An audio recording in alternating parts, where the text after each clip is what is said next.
So we can start, but before just let me say something.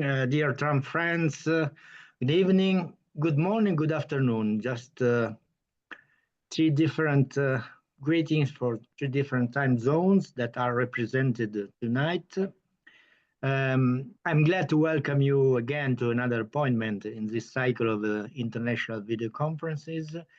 Today's presentation will be made by Paul Nicholson from Australia, but not on Australia. Actually, it's a tram-oriented trip through Europe that Paul made 50 years ago. So I'm sure that it will be quite interesting to watch. The presentation will be done in English. At the end of the evening, there will be a space for any questions in English or in Italian, but you can also use the chat in every moment as usual. I remind you that the program of the full program of the forthcoming presentations until the end of the year is available on our internet site. And the next one is scheduled for Tuesday, the 20th of May, and it will deal with the tramways and the LRTs in Canada.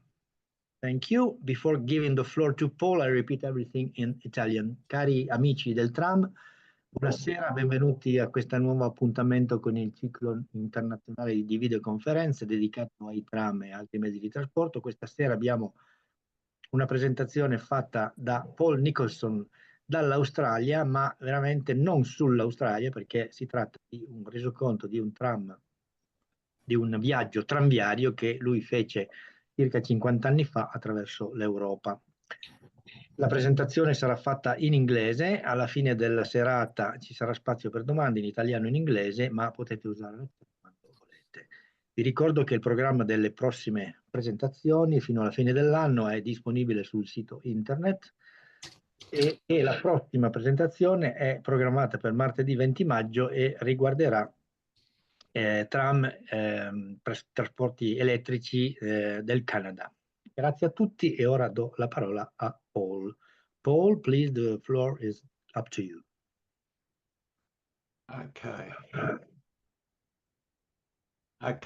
Good morning, everybody from Australia. As you know, my name is Paul Nicholson, and I've been travelling around a lot for many years. But what we're talking about today is my big adventure in 1974, which is, 51 years ago. And it's about the experience more than the actual tram. So I won't be able to give you too many notes about the actual vehicles and whatever. It's about the experience. The notebook that I took with all the notes in it is somewhere in my collection here in Melbourne, which I can't find at the moment. So anyway, we're going by memory, and this is my first effort with PowerPoint.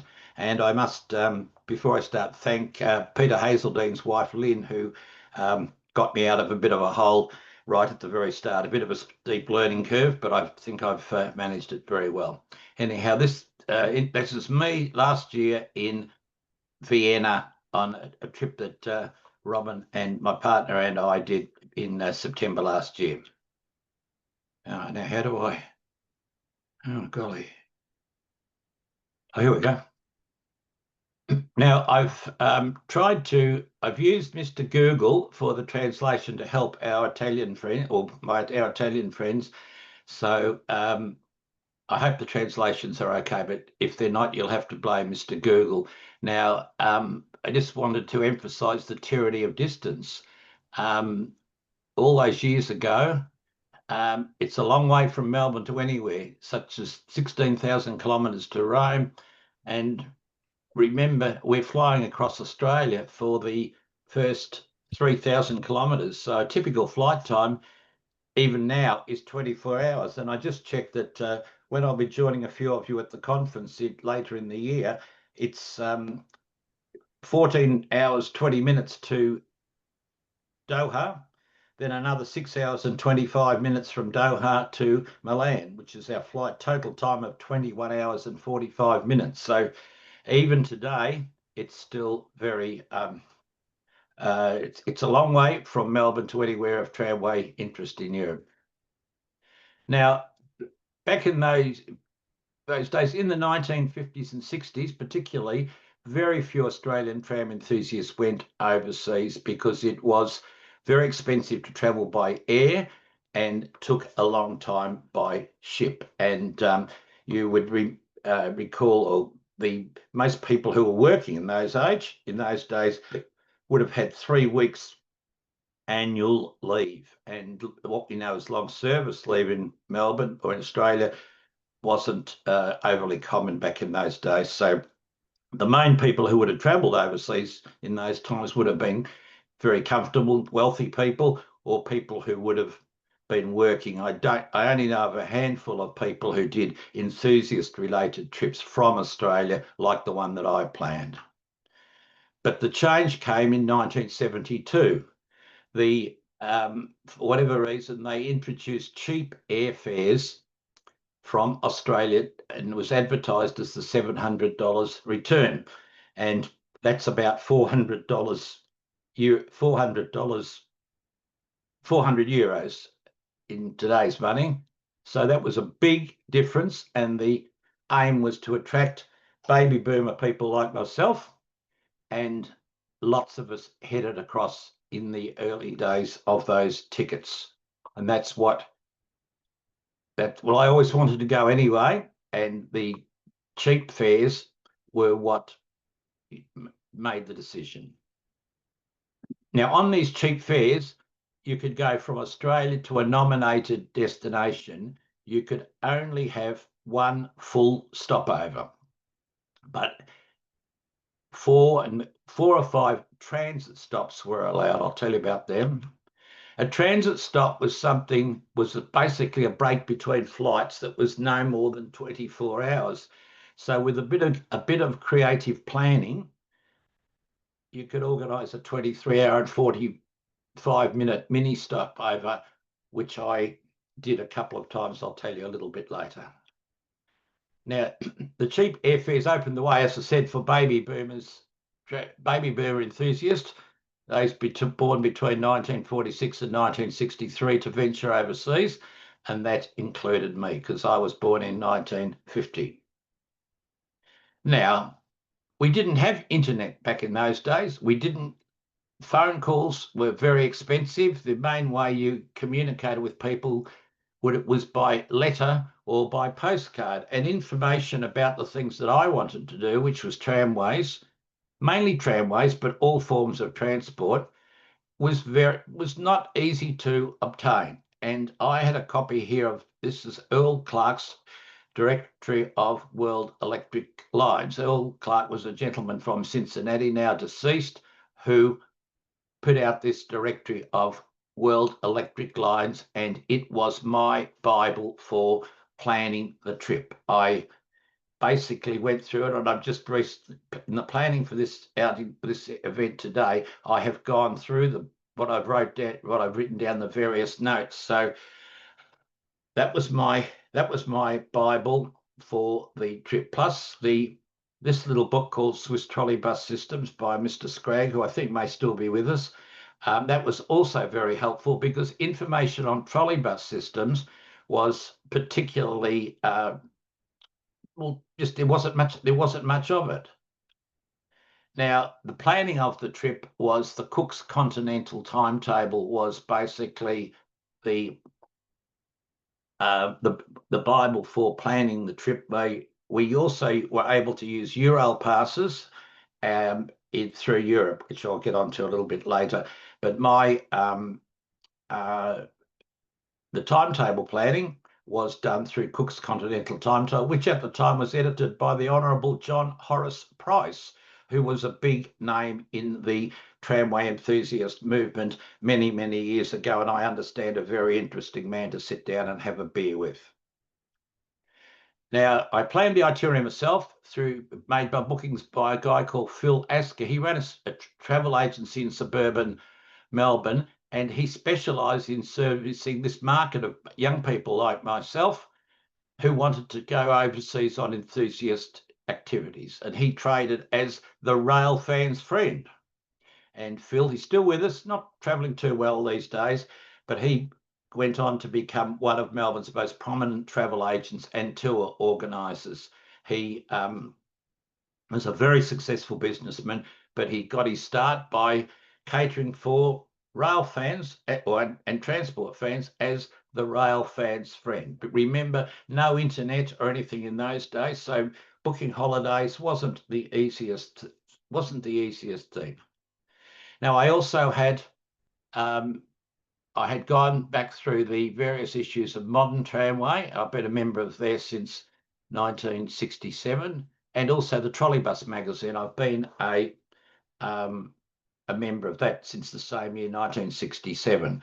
And also three gentlemen, particularly one of whom's with us today, Peter Hazeldine, Mike Russell and Mike Taplin. They'd be names that you would probably be familiar with for those who read the Modern Tramway or the Trolleybus magazine. And I had the pleasure of meeting the three of them face to face in England on this trip.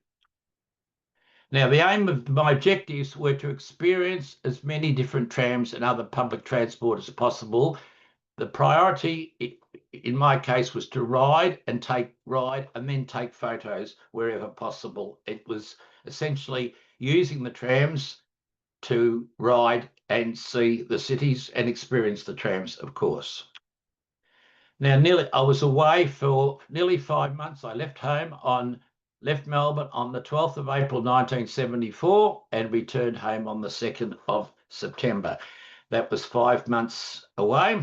And when we left home, I said to my parents, I'll give you one call, because a phone call home in those days was about $7.50 Australian, which was about €4, which was quite expensive for the time.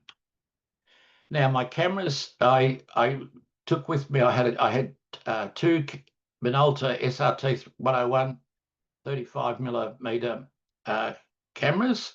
I took colour slides with Kodachrome 25, and I took black and white with Ilford FP4.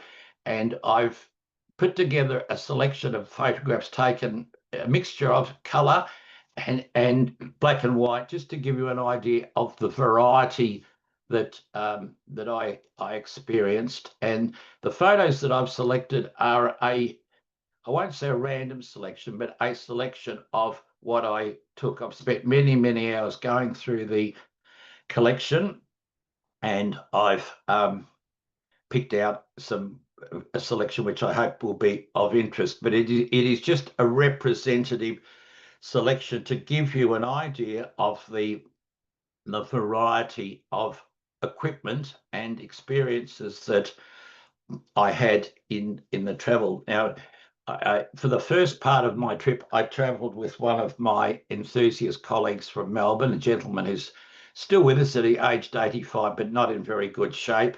And then when he had to go home and return back to work, I rendezvoused with my then fiancée, who came across to London via Rome, I must say, and continued the rest of the trip with her. So I had company the whole time. But it was an enthusiast related trip, as you can imagine.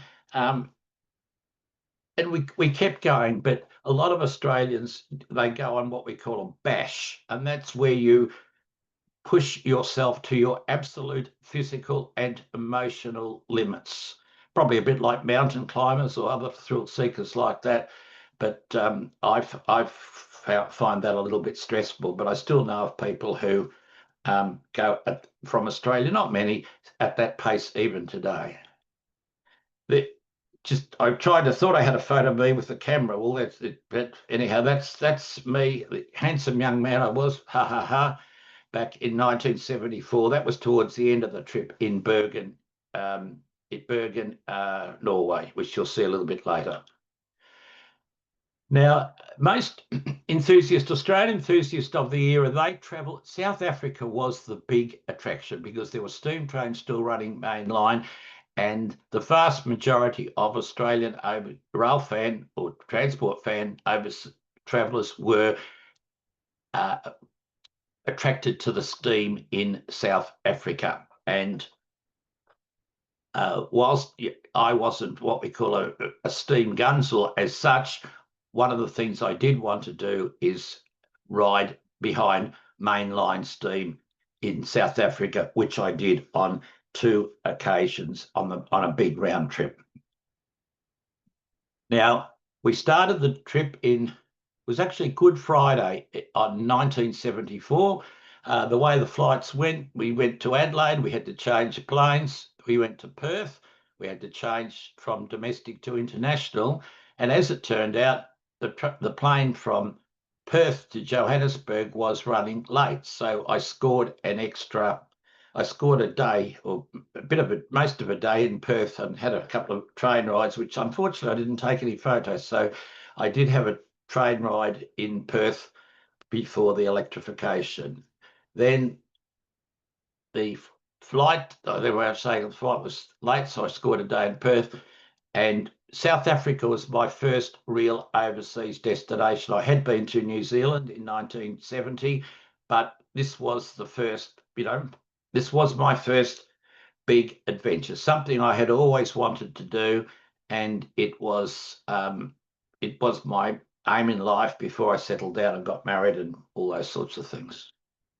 Now, I wanted to mention apartheid. Apartheid was a very big feature in South Africa, of course, at the time, and anyone who went there, was, I won't say caught up. It was part of the experience. So we're not here to talk politics, but I just wanted to tell you that it was a big feature of the time, and it made me realise that I do find the experience of different cultures and political systems in your travels, it's part of the adventure. But in Australia, and I don't know whether it's the same overseas, most of the tramway enthusiasts prefer to be just totally on topic. And as one of the guys who advised me said, life is about one thing and one thing only, the trams. So maybe I'm a little different, although the trams, of course, were the main focus of the trip. But as they are today with all the overseas travel I do with my partner, Robyn, but taking in everyday life as part of the adventure is also part of it. But we're all different, and that's the way I like to go. Now, the reason I mention apartheid is my first photograph here. This is a trolley bus in Johannesburg, and you'll notice right at the front, it says non-Europeans only. So that was a service that was for non-Europeans only. And that was the way it worked in Johannesburg. They had completely separate fleets, and I'm not sure they had completely separate fleets, but they had services for Europeans and they had services for non-Europeans. And because it was Sunday when I arrived, Easter Sunday, arrived in Johannesburg, the European services were not running, but the non-Europeans were. So I got a couple of photos. The vehicles were double-deck trolley buses, as you can see, with a British style. I'd never experienced anything like this. And once again, it was Peter Hazeldine, who's with us today, who was a great encouragement to make sure we did the trolley buses as well, which I did. And that's the different types. And as I said, I'm including a mixture of the black and whites as well as the colour slides. Now, I must tell you that I found a gentleman in Adelaide who scans photos. So I have all my photos scanned, a very good service, and thousands and thousands at a very good rate. And I've introduced him to quite a few of tramway type people who've had their collections scanned, and he's become quite familiar, let's say, with the quirks and interests and eccentricities, if not anything else, of tramway and other transport enthusiasts. And he does a wonderful job. I would never have sat down and scanned probably 100, I think it was over 100,000 frames. So, but he did that, and it was very affordable and best money I ever spent about 4 or 5 years ago. And I catalogue I catalogue my photos and tidy them up a little bit. All of these ones have been tidied up using Lightroom Classic. I've checked with Mr. Google, and some of these places, some of these locations in Johannesburg are very different today, as you could expect. I think this is a terminus at Johannesburg. Now, from Johannesburg, the other thing, Phil Asker, the rail fan friend, put me on the blue train in the most expensive compartment of the train, which was a most wonderful trip. So you didn't get many chances to take photos of trains, but that was at a place called Klerksdorp, which was the afternoon stop. A magnificent experience, and the blue train was fairly new in those days. Now, you've probably gathered, whilst the main focus is probably the trams, I do have a strong interest in all forms of public transport, and that's probably reflective of what you'll see today. I've kept trains to heavy electric trains to a minimum, and I don't think I've included any buses. I'm also quite a bus fan as well, but the trams and trolley buses are my main focus. Now, that was a typical South African train on carriage of the era. There were thousands of those built, and when I was there last year, I saw quite a few of them derelict, which was sad to see. But some of them have been rebuilt for the Rovos Rail, which I went on. That was at a place called Oudtshoorn. You'll have to forgive me with my pronunciations if they're not quite right. I'm sure you'll get the understanding. But that's a typical South African carriage of the year, and that was a steam-hauled adventure from Cape Town to Port Elizabeth, and that was hauled by a Garrett locomotive for most of the journey, and that was certainly quite an experience. As I said, no bus photos, but I put in the bus for that in for two reasons. Is that as we would say in Australia, I went off topic. Somebody has got their microphone on in the background, but their tabletop mountain in the background.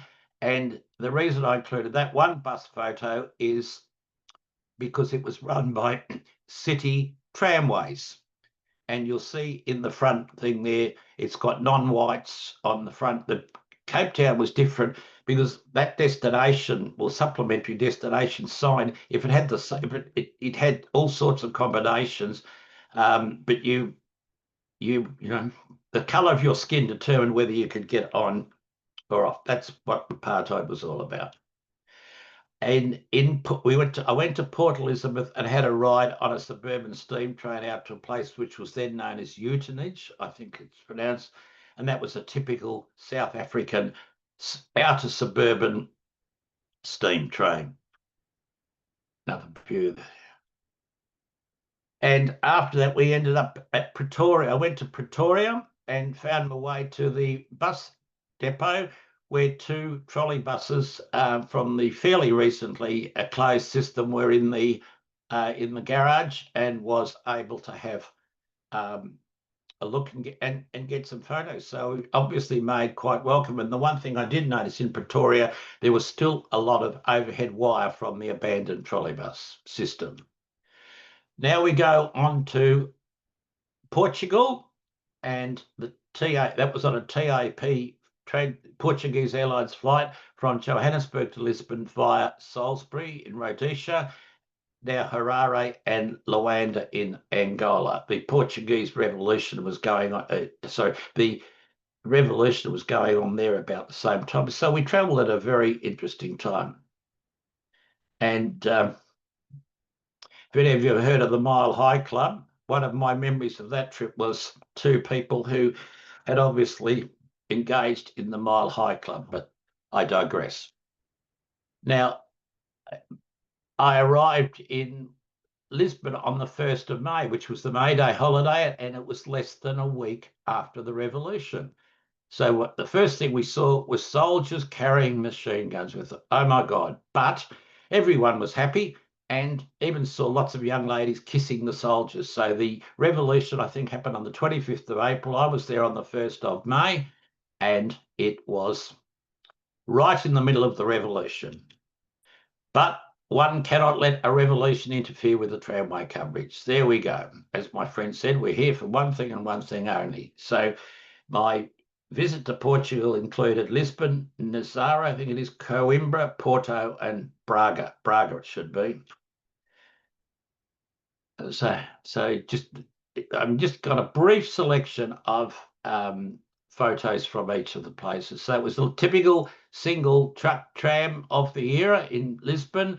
The driver was quite happy to be photographed, and I think the red flower in his lapel was something to do with the revolution. But I must say, everywhere we went, it was never a problem. No mechanical tickets or anything like that, and no very few day tickets.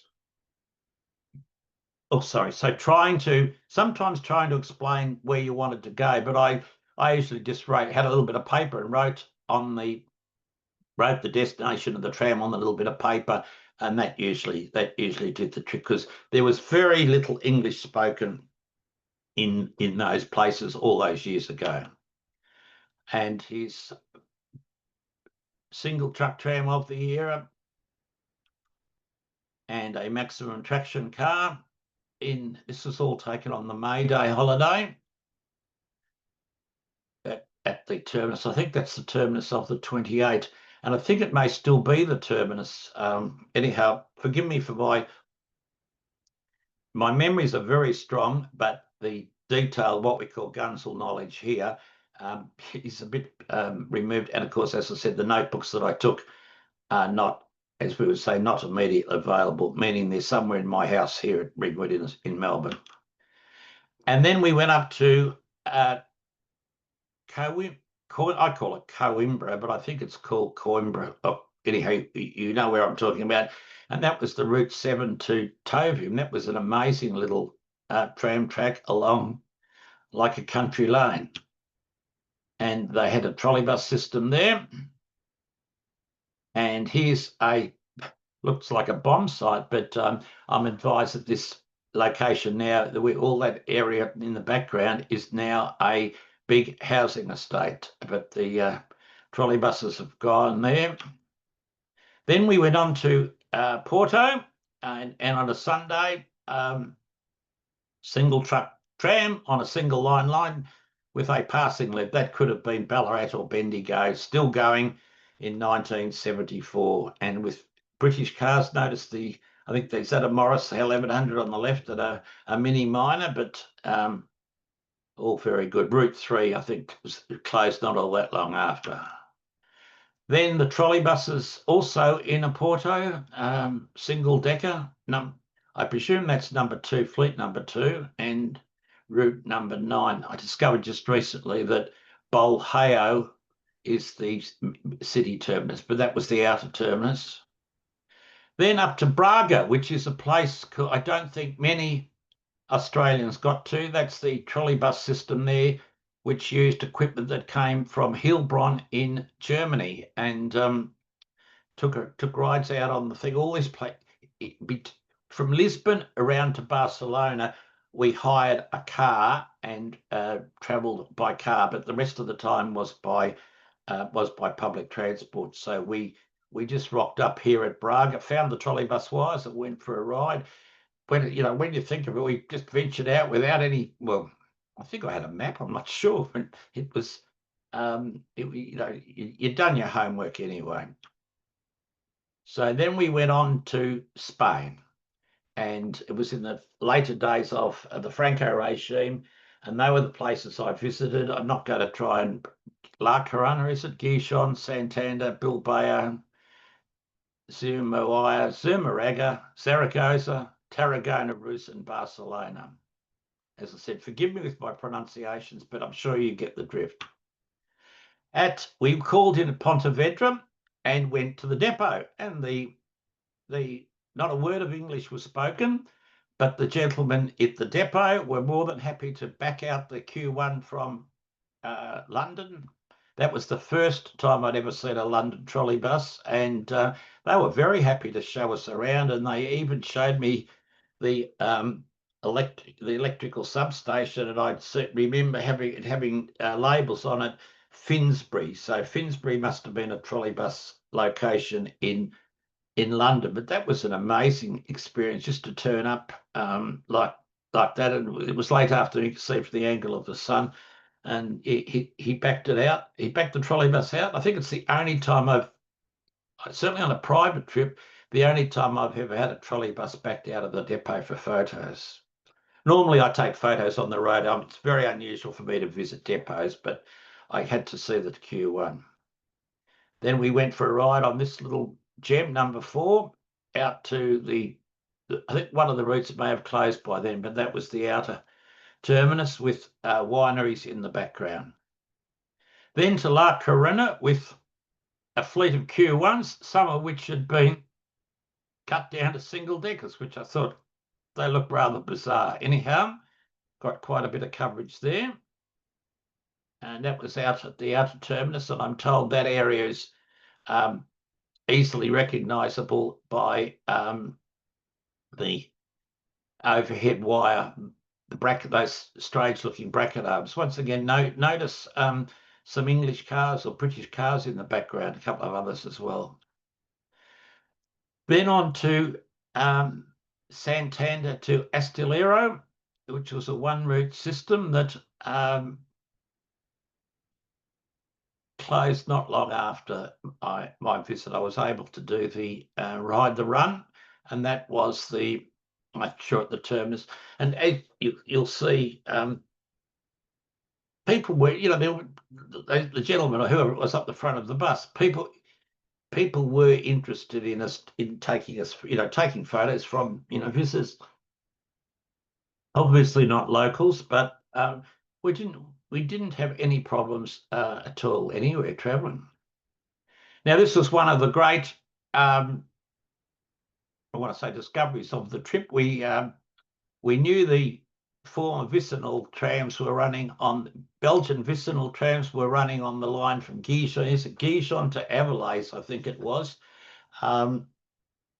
And sort of, quite by chance, we found this wonderful location and waited not too long, and this 3-car set came along with it's probably one of the nicest photos I was able to take. That was something, and Peter and Mike particularly had told me not to miss the vicinal, which we'll tell you about that later, and that was a real highlight. Travelling by car along the northern coast of Spain, I realised the extent of the narrow gauge or meter gauge railway system. And back in 2015, Robyn and I went and we covered it all again. We covered it in detail right across the top of northern Spain on the meter gauge, and excuse me, and this section here, I gather, has been relocated. I tried to picture ourselves travelling along in this general area, but things have changed so much. Anyhow, then we went to Bilbao. Once again, more Q1s in Bilbao, and that was at one of the outer termini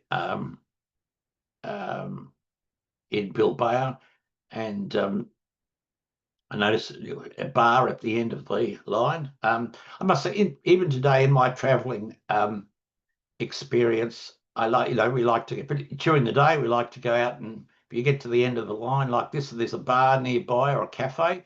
During the day, you call, pop in and have a cup of coffee. If it's later in the day, after about 4:30 or 5 o'clock, I'm always tempted to have a beer, and we've had some wonderful experiences in more recent times, getting pausing for refreshment, as I say, at the end of the line. Here's the Bilbao dock area with a Q1 at the terminus. Look pretty rugged in those days, and I think those trolley buses had seen were almost at the end of their days.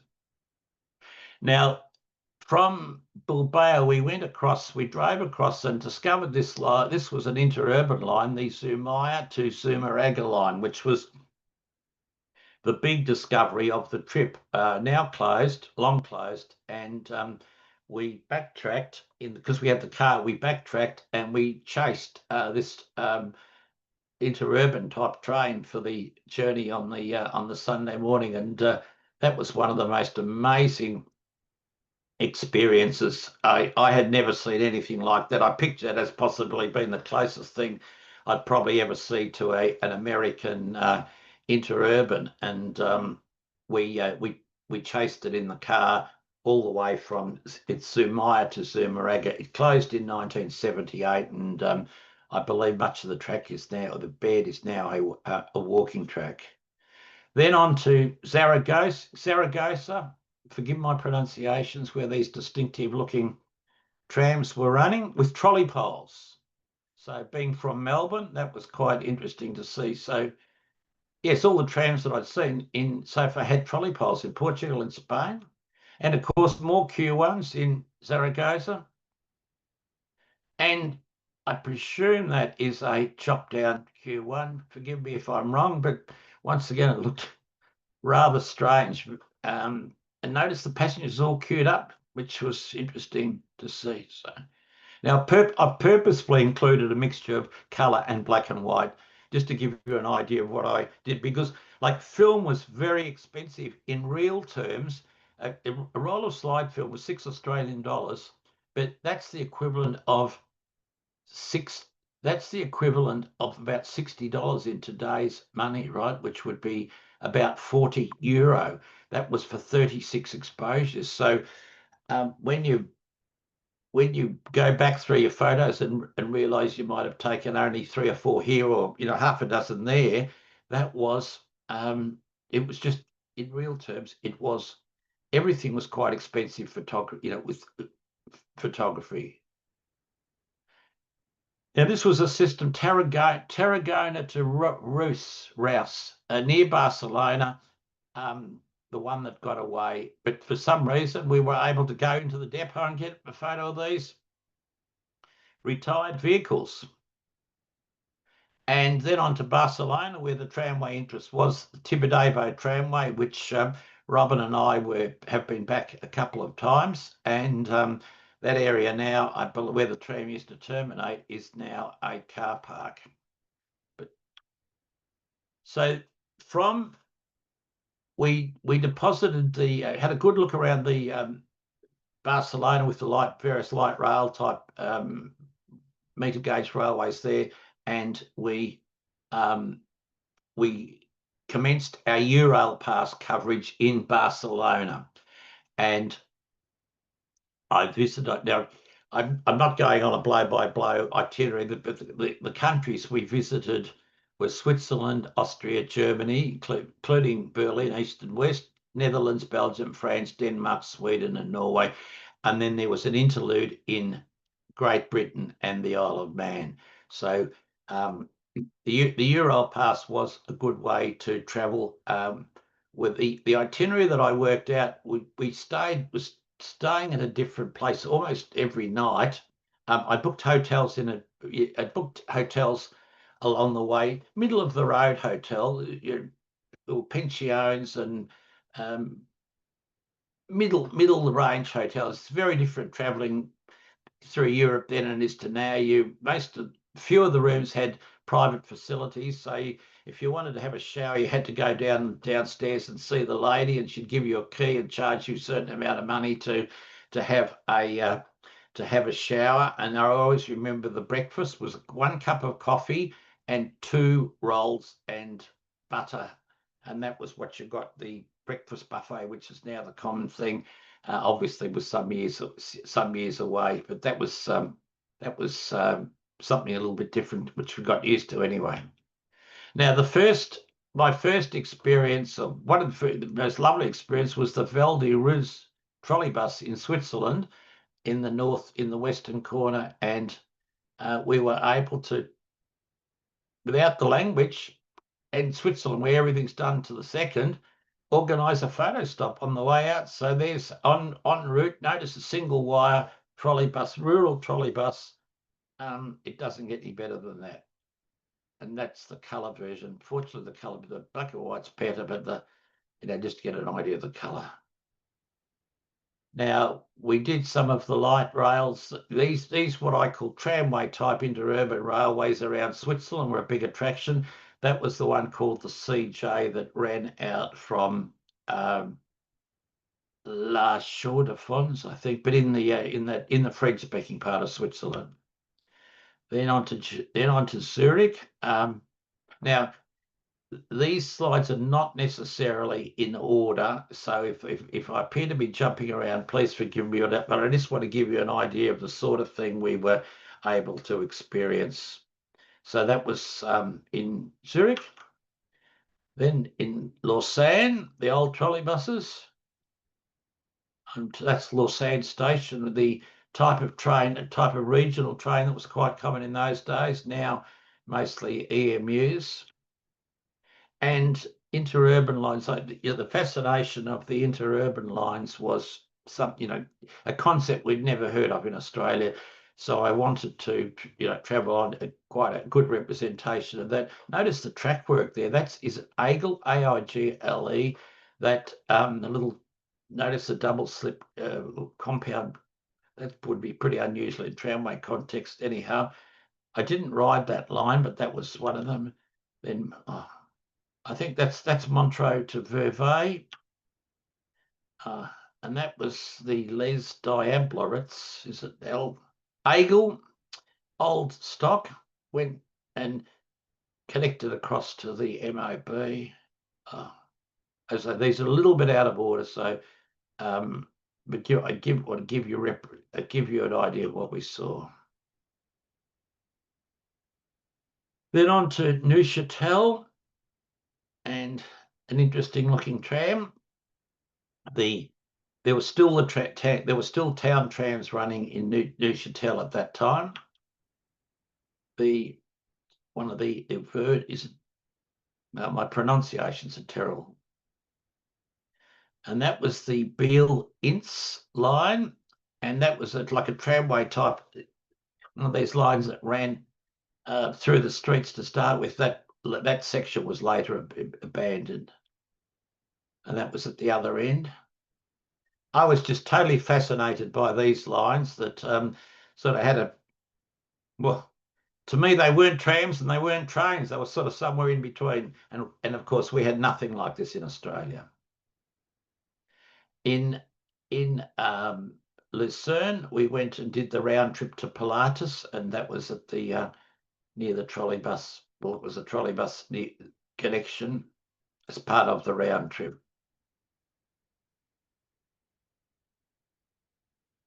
Another one in Lucerne. Basel, the trolley buses there were an adjunct to the tramways, and they were one of the few systems in Switzerland that has closed down. Lugano, magnificent day there. That's the system that has closed, and that was unusual because it had the high voltage equipment and the distinctive one-man operation sign in the front window, which was common at the time. And this was a little gem that the Elstatten, the rural trolley bus, to which I rode end to end on that one. The tram in the area had ceased the previous year, but I got to ride on the tram, and later on, about 10 years ago, did a return trip, but only by bus this time. St. Gallen with the trailer. Trailer operation is something I was never. That was a discovery of the trip too. Nothing like that. Never had trailer operated trolley buses in Australia. You'll recall that we have trolley buses in Australia finished up in 1969, and trolley buses in Australia were always supplementary to the tramways, apart from Freiburg, and Waldenburg barn. I wanted to go on that because of its distinctive gauge, and it was a narrow gauge one, recently upgraded and modernised, but that's the way it was there. Once it looks like a little young lady in the back carriage waving to while we took the photo. I don't know whether I did the wrong thing jumping across the tracks there, but nobody cared. And you see him on the right corner there, my fiance, who we're no longer together, but we're still very good friends. So that was something I really wanted to do. The Waldenburg barn. Another view there. That's at the outer terminus. And that's the Lee Lockall to Les Brunette. And that's, I think, ready to be closed and replaced by a hybrid thing. A very short interurban line, which we rode. Now, Bale.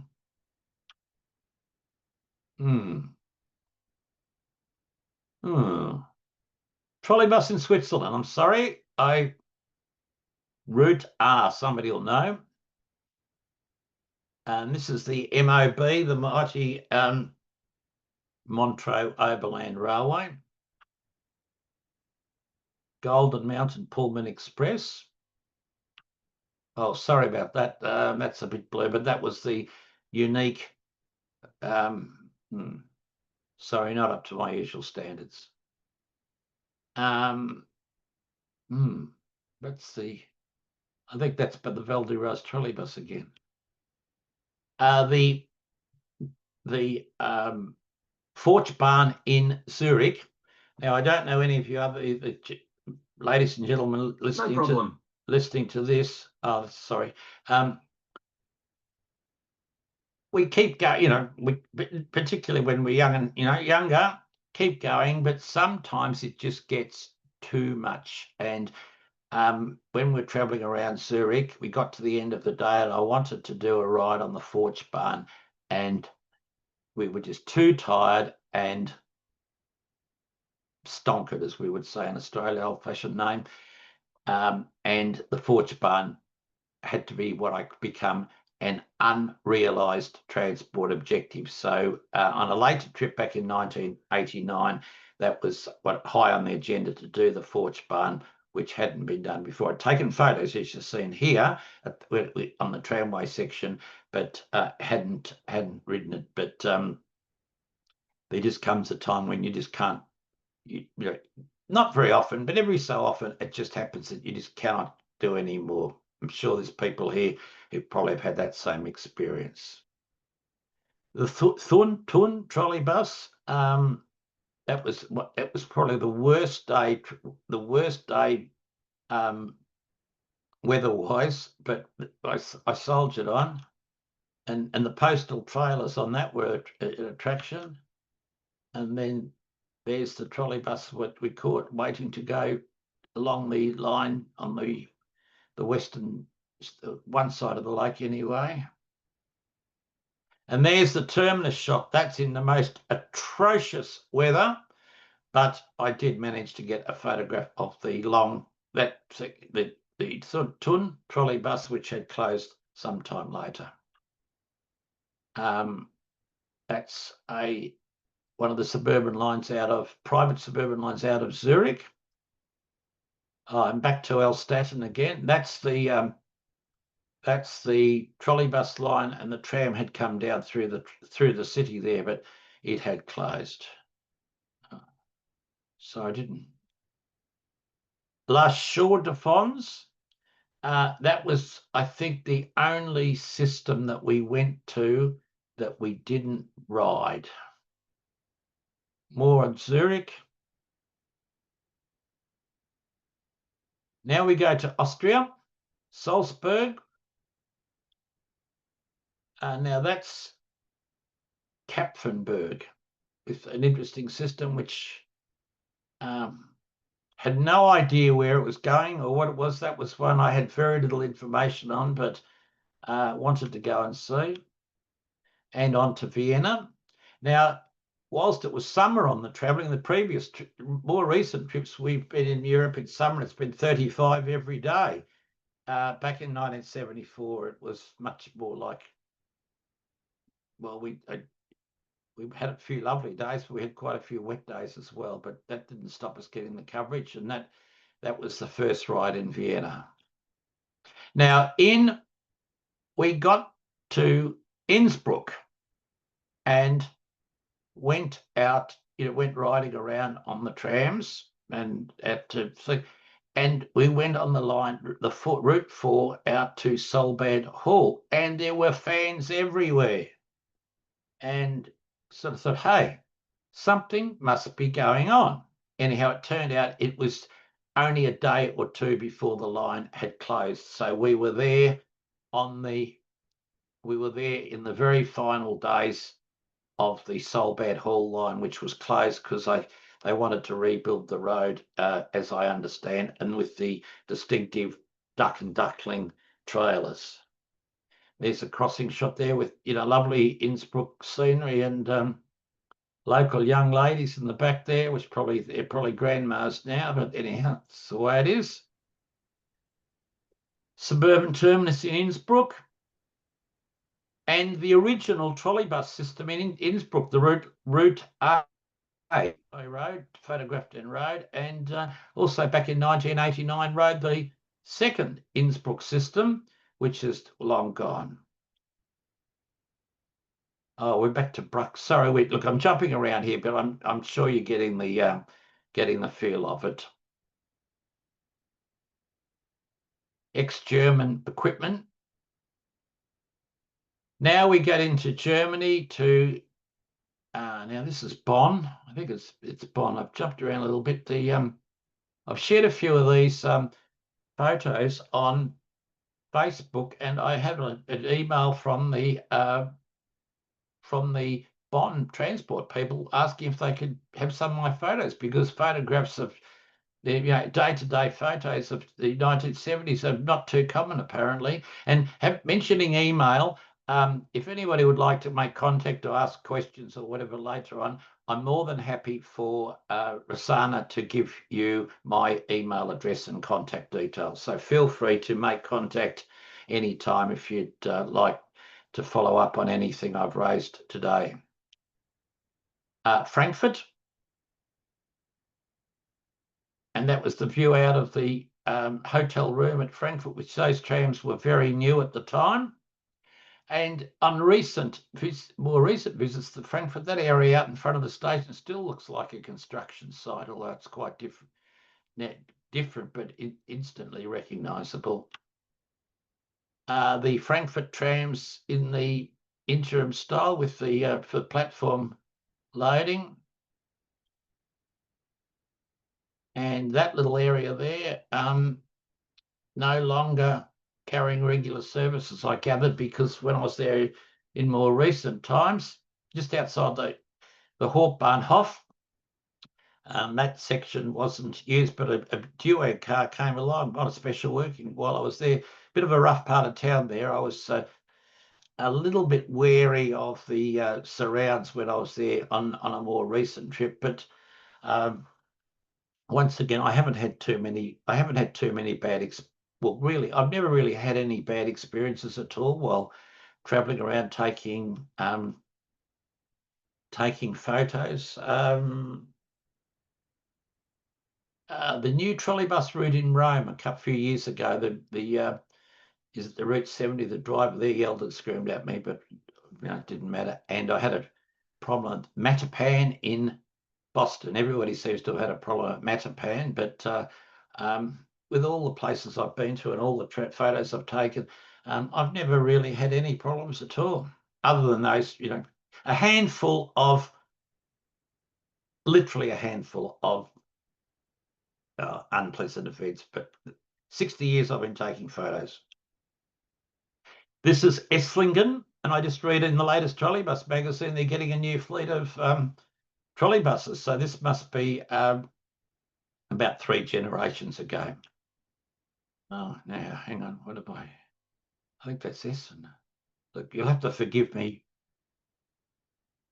We're going to get back to Esslingen in a minute. Now, this was the infamous day of the World Cup final in 1974.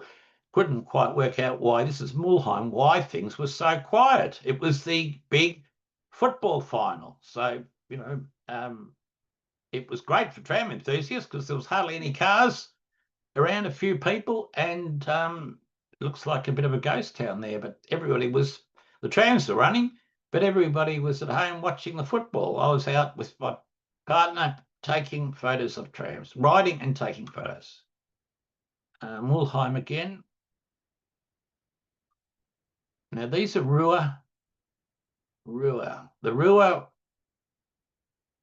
that was the mighty Vestisch. I did the Vestisch, and somebody recently sent me a copy of that area the way it is now, long gone, but instantly recognised the suburban station in the area. But I did ride and photograph the Vestisch Strassenbahn. No, that's Essen during the construction. We're constructing the subway. The subways were under construction at that stage. Now that is, it's in part of the Ruhr area. I think it looks like a coupled set, but I'm told they never ran coupled sets. I think it just may have been two trams, one behind the other. Düsseldorf, and those trams, I thought they were the most, to me, they were the most attractive trams ever. To come from Melbourne and see a modern tram like that was, I think that to me was the best of the lot. Okay, they weren't air conditioned and whatever, but for 50 years ago, I think they look pretty smart, and I believe some of them are still running in Eastern Europe. Hamburg, we went via Hamburg and the tram system there while it was in its dying days, with trolley poles. That was one place where it was a bit unpleasant. The driver was very nasty. We wanted to just go for the tram ride, and he yelled. He was very nasty, but a kind man inside the. I turned around and said to the tram and said, "Is there anybody here who speaks English and can help me?" And some nice gentleman stood up, and we got over that. It was one of the very few experiences that was just a little bit nasty. But it was all the driver. He would have known we were non-English, non-German speaking visitors. But anyhow, out on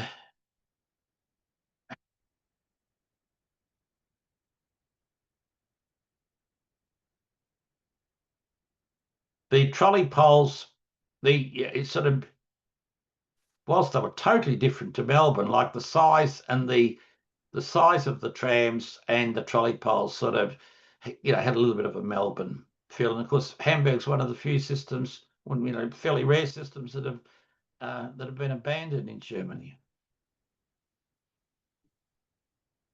Now, this was one of the highlights of the trip. I talk about my political, the political culture. When we wanted to go to Berlin, and I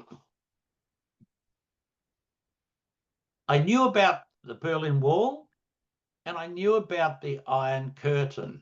Anyhow, we caught the train from Munich to Berlin Zoo via Propzella, and when we got to the border, well, first of all, you went through the actual Iron Curtain before you got to Propzella, and I was absolutely amazed that there was an Iron Curtain. I thought it was a figure of speech, but this great big high fence, probably what Donald Trump's got in mind, I don't know, and the train, the gates opened and the train went through, and then we went to Propzella, and then the big performance of the East German guards getting on with their dogs and their machine guns and everything, and they went through the train and they treated everybody like dirt, but that doesn't matter. That was the way it was. It was all part of the experience.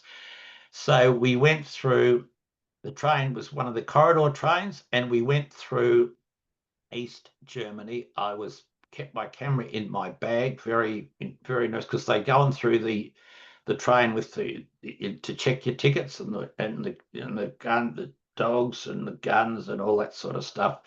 And we got to is it Griebnitzy on the board, near Potsdam on the border.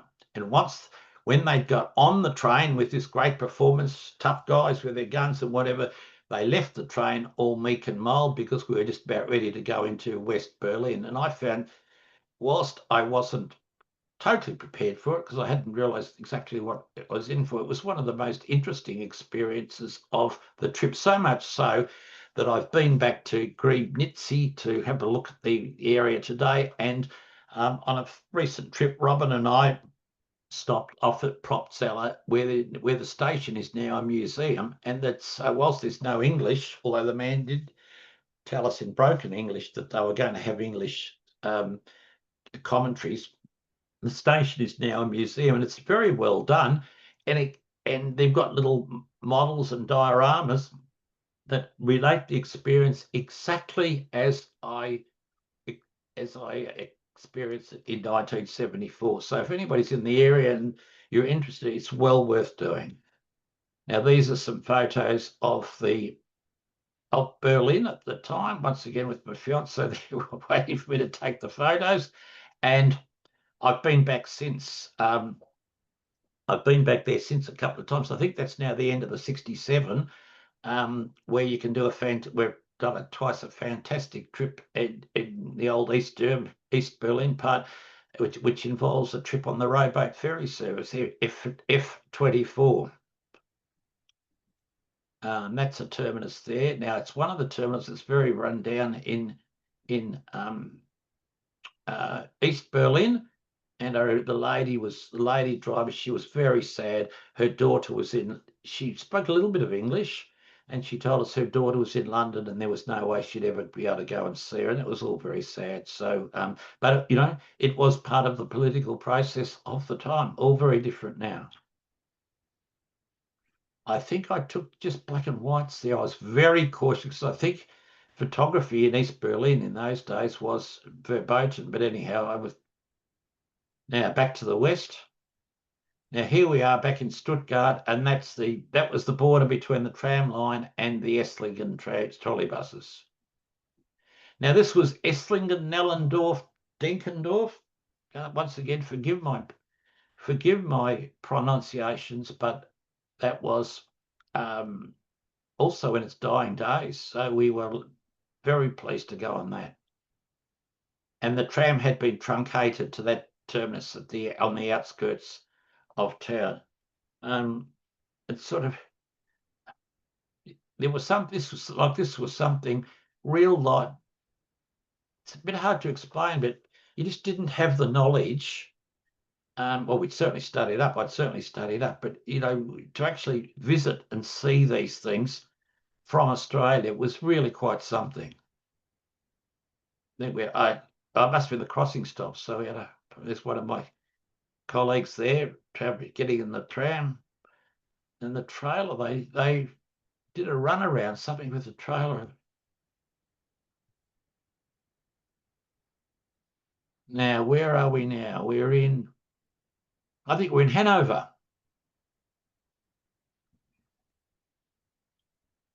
Now we're back to Frankfurt. I went to Frankfurt twice. Lovely. Frankfurt was one place. I've been back since it had a good thing.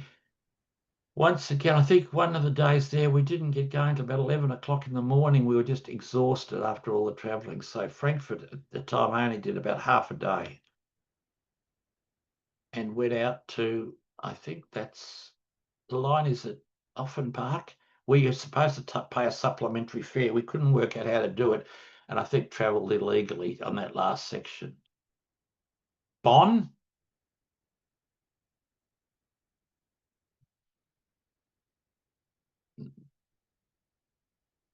And that was the mighty KBE rode that, which is now part of the tramway network, the big tramway network in the Cologne-Bonn area. But at that stage, it was a separate. Well, I don't know, that's another type of equipment. Is it a tram or is it a train or is it somewhere in between? Now, Cologne was one system until fairly recent years. I had photographed one of the few systems I went out and photographed, but didn't ride because I only had a short time. And that's somewhere near the station.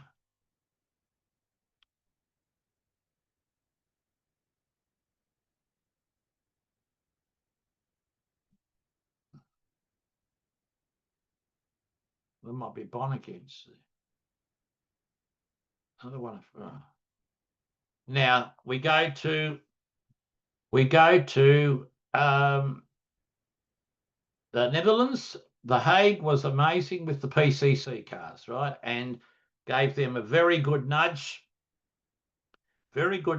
in the day in Hague. The Hague, that was a nice day weather-wise, as you can see, with PCC cars. That was really good. And one of the few things I remember, went into a little corner shop and bought a tub of yogurt. It was the first time I ever had any yogurt. Things you remember, that was near the terminus at the beaches that starts with an S. So little things you remember about your trip. The Amsterdam station, which is where all the hippies hang out, and one of the old trams went past. That was an experience itself, outside the Amsterdam station with the hippies and whatever. So very alternative, but plenty of trams. And two of the classic Amsterdam trams. Then to Brussels, and went on this lovely little tram on Route 35, a little single trucker that did a turn, didn't have a turning loop. It had one agent, one man, and turned on this 3-section turning Y, which on a route which I gather is long gone. But yeah, that was something quite special to go on the Route 35 with a single truck tram. And then in the northern part of the city, the Route 81 and the mighty Vicinal. We went and did the two routes. Is it outside Brussels with the trams with the trolley poles and the belts that held the poles down, and no hooks, the belts tied up. That was something I thought was absolutely amazing. So both Peter and Mike had said you must not miss the Vicinal under any circumstances, and that was the case. So we did the routes outside Brussels, then we went to Ghent, and then we had a day on the mighty Charleroi, whatever it is, Charleroi, can't pronounce it. And I included that one because I realised later that's very close to where the current tram runs. We had a wonderful day riding around the mighty meter gauge system on our beloved Vicinal, and that, whilst the weather was atrocious, that had to be one of the most amazing days of the whole trip. Also did the Coastal Tramway, very different now. That was the it's obviously down at the French end, the Depan, because of the statue in the background. That must have been a siding. I remember there you were not allowed to travel around under any circumstances. You were not allowed to travel on the tram around the turning loop. Now, an interlude in Britain. The Britain part, of course, was mostly trains. But we went to Blackpool, and there's a typical Blackpool tram of the era, looking a little bit tired, but that was the classic Blackpool tram as I'd known it, or known it. A trip on the Volks Railway, that was with Mike Taplin, who's probably known to a lot of you as the overseas editor of Tramways and Urban Transit. A visit to the Crich Tram Museum.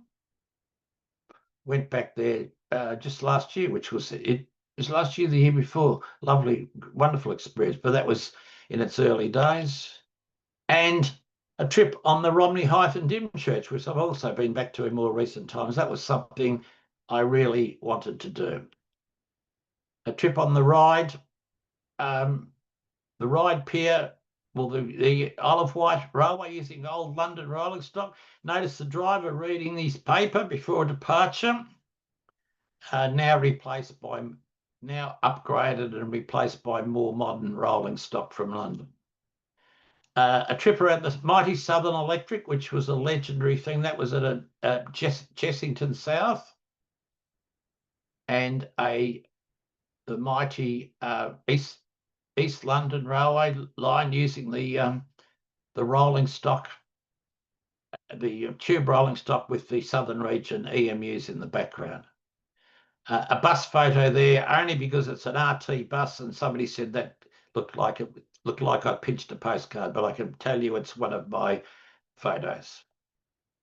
Then another little narrow gauge line in Wales. This was called the Fairbourne Railway, and we went down. We did a round trip on that, and then we had to get back onto the train. We had to go on the Fairbourne ferry, which I'm told still runs.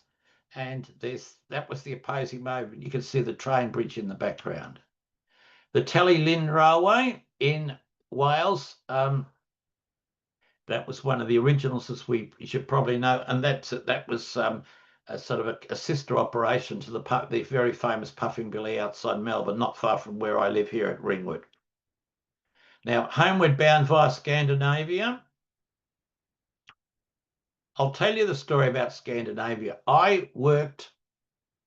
Prior to going overseas, I worked as a radio journalist at one of the radio stations, well, in Melbourne and then in Sydney. So when I actually went overseas, I had left from my job in Sydney, and I had planned to come back via the United States. And I got a very hard time from the embassy in Melbourne saying, you're a journalist. Why are you traveling to the United States? Are you a communist? All this sort of stuff.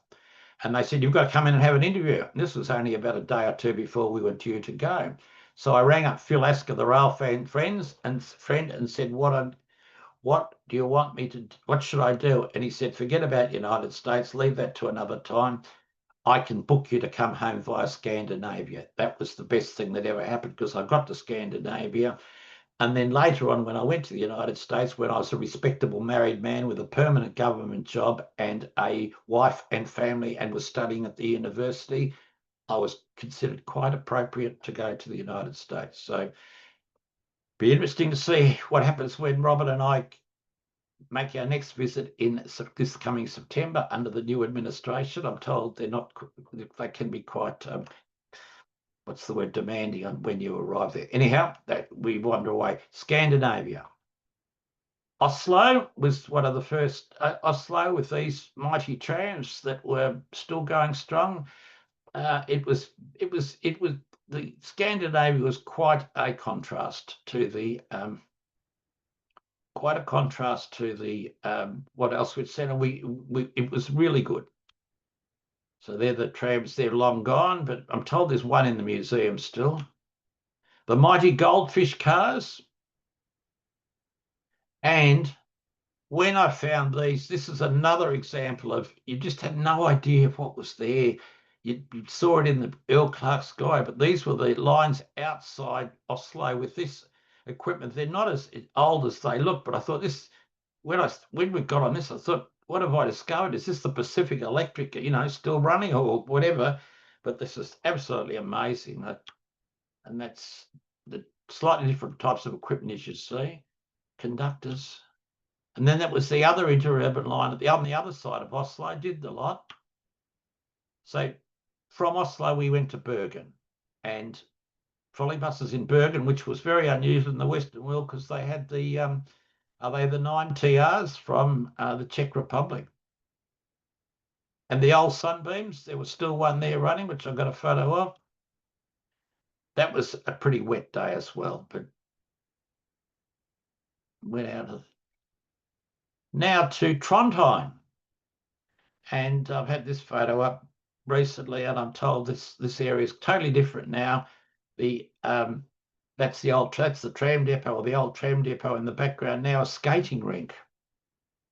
And the mighty bridge in Trondheim. So was able to hop off the tram, walk down and get a photo. I'm told it's a little bit more developed now, but the bridge, the part of the system that's still running, this bridge features.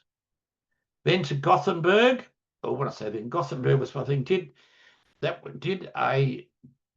was an amazing system. I was really impressed by Gothenburg. And of course, these type trams became the sort of model for the Z-class trams that were introduced in Melbourne a year or so later. The Stockholm Line 12 still going, not with these trams, of course. This was one of the electric lines out on Slussenbahn, one of the electric lines outside Stockholm.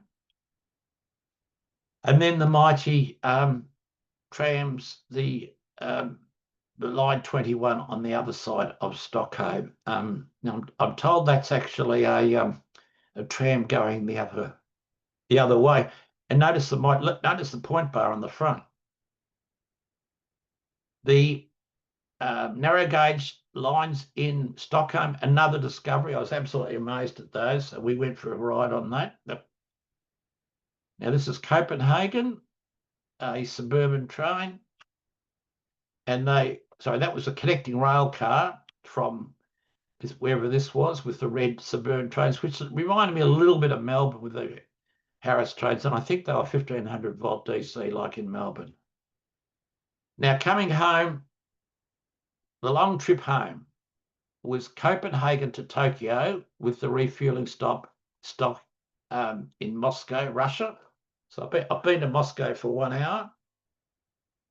Transit stop in Tokyo. Now, things you could do then you didn't do. I had a coupon. We actually had a flight booked from Tokyo to Osaka. But I checked with Phil Asker, the rail fans friend. He said, no, just rip the coupon out and go on the bullet train, which I wanted to do. So we got to Tokyo, arrived there, went on the monorail, stayed overnight, and then I deleted the coupon and we went on the Shinkansen to Osaka. Can you imagine doing that? If you did that today, the whole booking would be cancelled. You just couldn't do it, right? So Osaka to Hong Kong was on JAL, I'm sure. Yeah, we went through this massive storm. We had to do a figure 8 corkscrew out of Hong Kong, transit stop in Hong Kong, and then the final leg was Hong Kong to Melbourne with a refueling stop in Manila, Philippines. The day in Japan was we went on the bullet train to Osaka,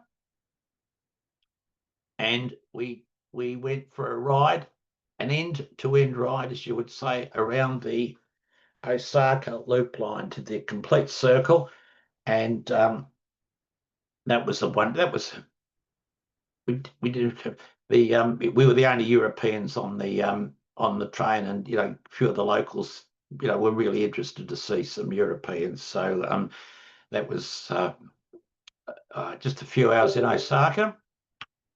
The last day was in Hong Kong, where I did a ride. I didn't go end to end. I went to Kennedy Town, where that is, and then that's it. So there you go. So thank you. And I think I've done this within the time limit. I didn't do it with practice. Thank you for your attention. I just let you know after the big trip, I married and had raised 2 children, completed my university degree, and I was fortunate to take early retirement in 2003.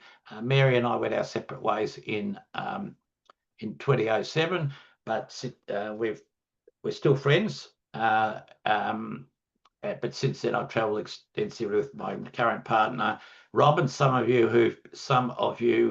have met here tonight have met, and so thank you again. I'll just tell you a little anecdote to finish up. Last year on the cruise, which we went on the Queen Victoria from Trieste to Rome via Malta and other places. Before we came back we had 2 nights in Rome and a day in between. And there's one thing I wanted to do. I wanted to reacquaint myself with Mr. Peter Witt. So we did a day return on the high-speed train from Rome to Milan. And through your group here. Mauro and Bruno met us at Milan Station and took us for a guided tour. Of course, we can get around ourselves normally, but it was absolutely wonderful to have the two guys.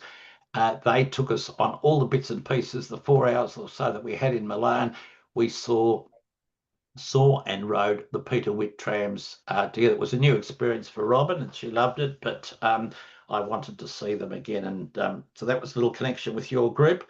And thank you for your attention. I finished up hopefully within the time limit. If there's any questions, and as I said before, if anybody wants to follow up on anything, feel free to make contact, and Rosanna has got the contact details. So thank you very much, ladies and gentlemen. That's it.